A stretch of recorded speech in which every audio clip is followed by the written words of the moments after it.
And welcome to our used 2015 Innsbruck 20 QBG.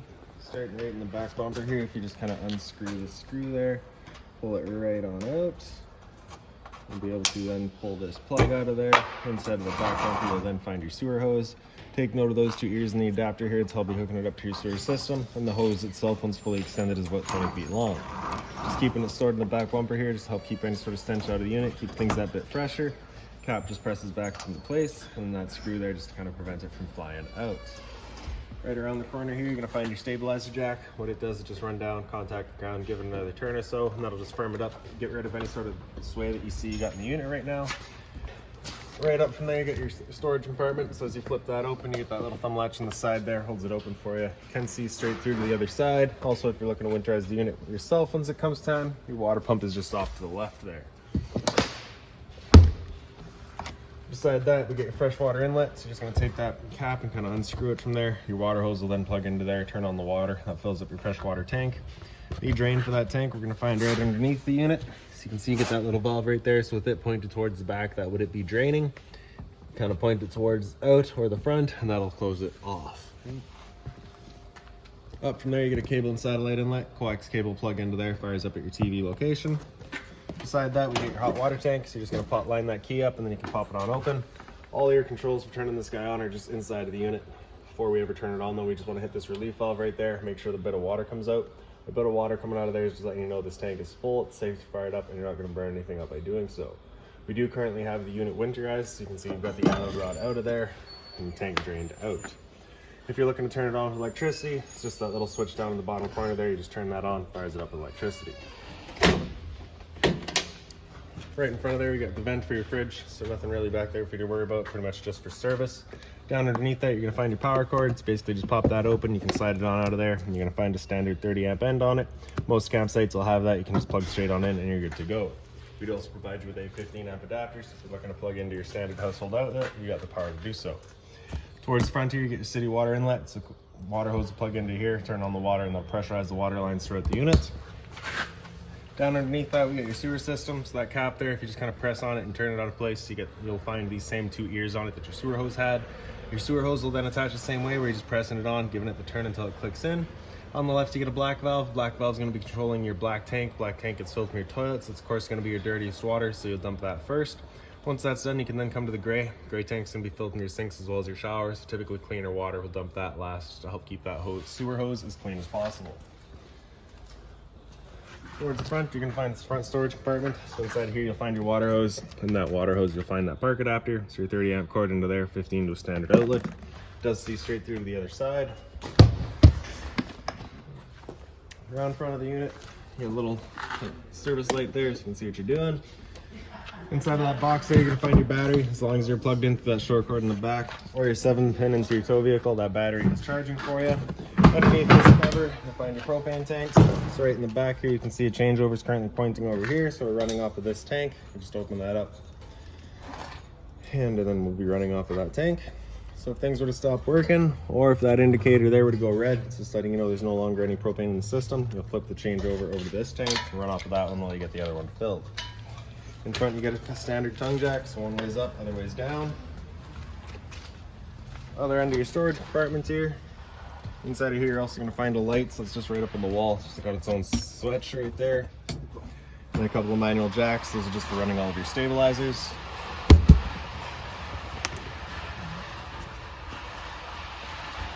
Kind of in the middle here, you get a power outlet, as well as the cable and satellite outlet. So if you're looking to have TV outside, you got the power to do so.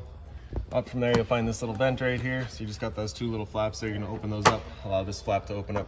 So this is going to be for your stove inside. So of course, propane stove is putting off fumes whenever you're using it. So you just want to make sure that this guy's allowed to open up so that your fan inside can evacuate your fumes. Exhaust for your furnace out here. So if you're ever running a furnace, you just want to make sure it's not blocked off. It does get hot. And then right in the back, you get the other end of that rear storage compartment. So you've got a key just like this guy here. You can stick it on into there and open her up. And it does, again, just see straight through the other side.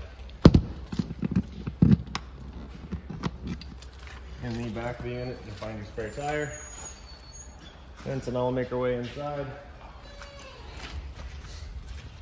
So your door here just opens on up, and you get the little T-latch in the back here. Just slides into that to hold the door open for you. Just gonna grab those stairs and pull it straight out, flip that last one over, and you can make your way inside. First things first is right on the left there, you get your fire extinguisher. So that's standard, pull the pin, point and shoot. Straight up the wall from there, you'll find 2 light switches. The one on the right is gonna do our interior lights. The one on the left is your porch light outside. Right up above that, you'll find your awning switch. So press and hold extend, and that awning will make its way out. Once that awning's fully extended, we're gonna see a little black flap come down as well as the black little tube. Once you see that, you're gonna wanna stop. If you're to continue extending, it can actually wind itself up backwards, in which case your fabric will be underneath the tube, allowing it to then hold water, accelerating the growth of mold and mildew.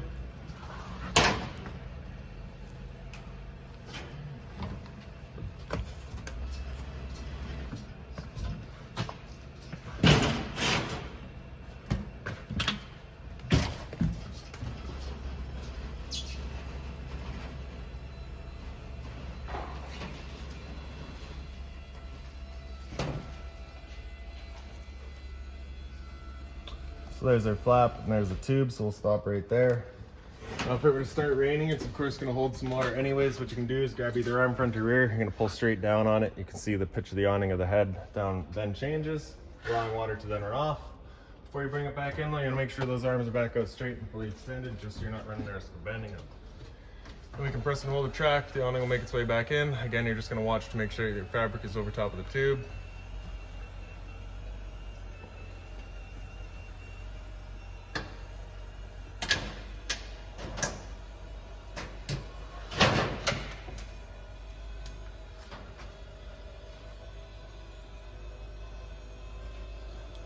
Another thing to keep in mind with your awning is it does catch a lot of wind, so once you get up to about 15-20 kilometers an hour wind, you want to bring it back in, again, just so you're not running the risk of bending your arms. There we go. So now up into the front bedroom, light switch is right up on the wall. You get the little slider there, so you just have the little travel strap, just undo that, and then it'll slide, then hooks into here.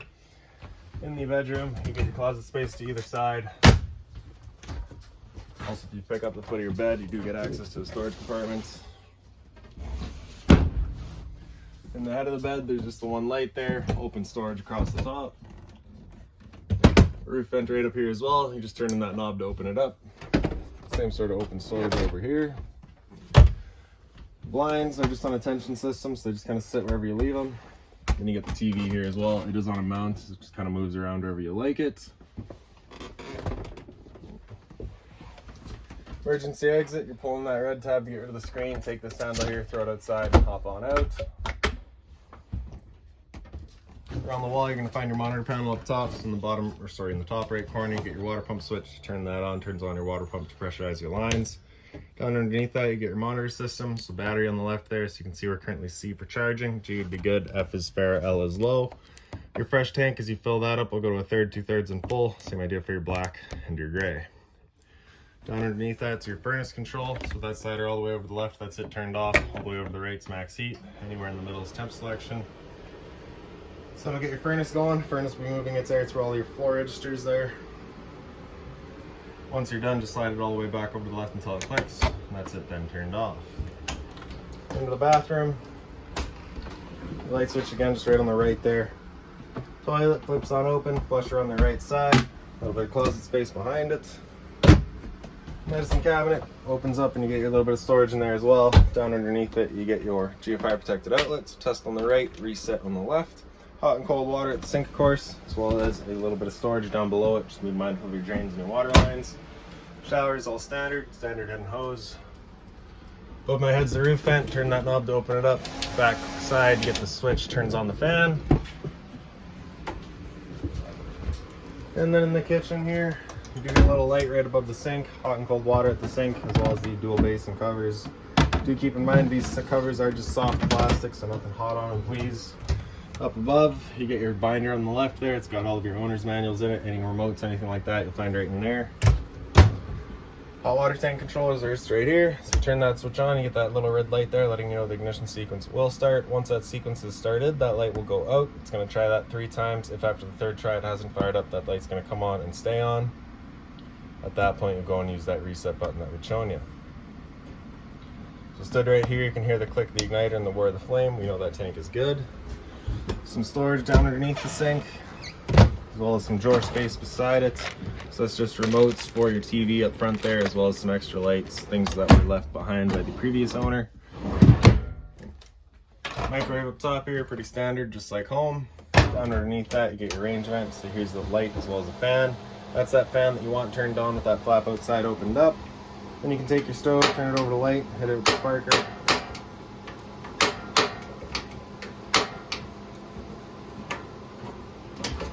Down underneath that is a bit more storage. Right around the corner, you're going to find another TV backer, so it is on a mount right there. So we're going to put a TV in, you can hook it up right there. That's all your connections for it down below.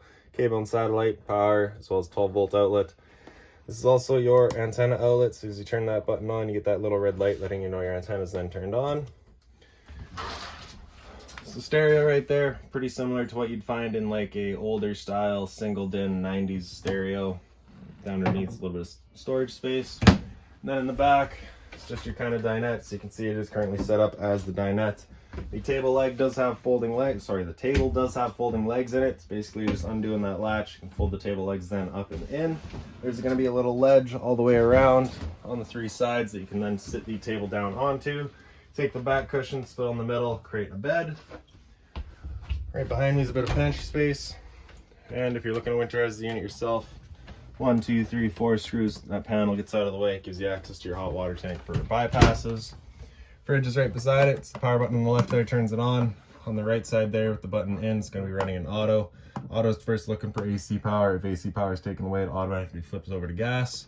If you're out boondocking and you want it running solely on gas, you're going to have that button come out over flush and it'll run just on gas. If that check light there would come on, it's just letting you know it hasn't fired up. At that point, just off and back on to reset it. Freezer up top. Fridge down below.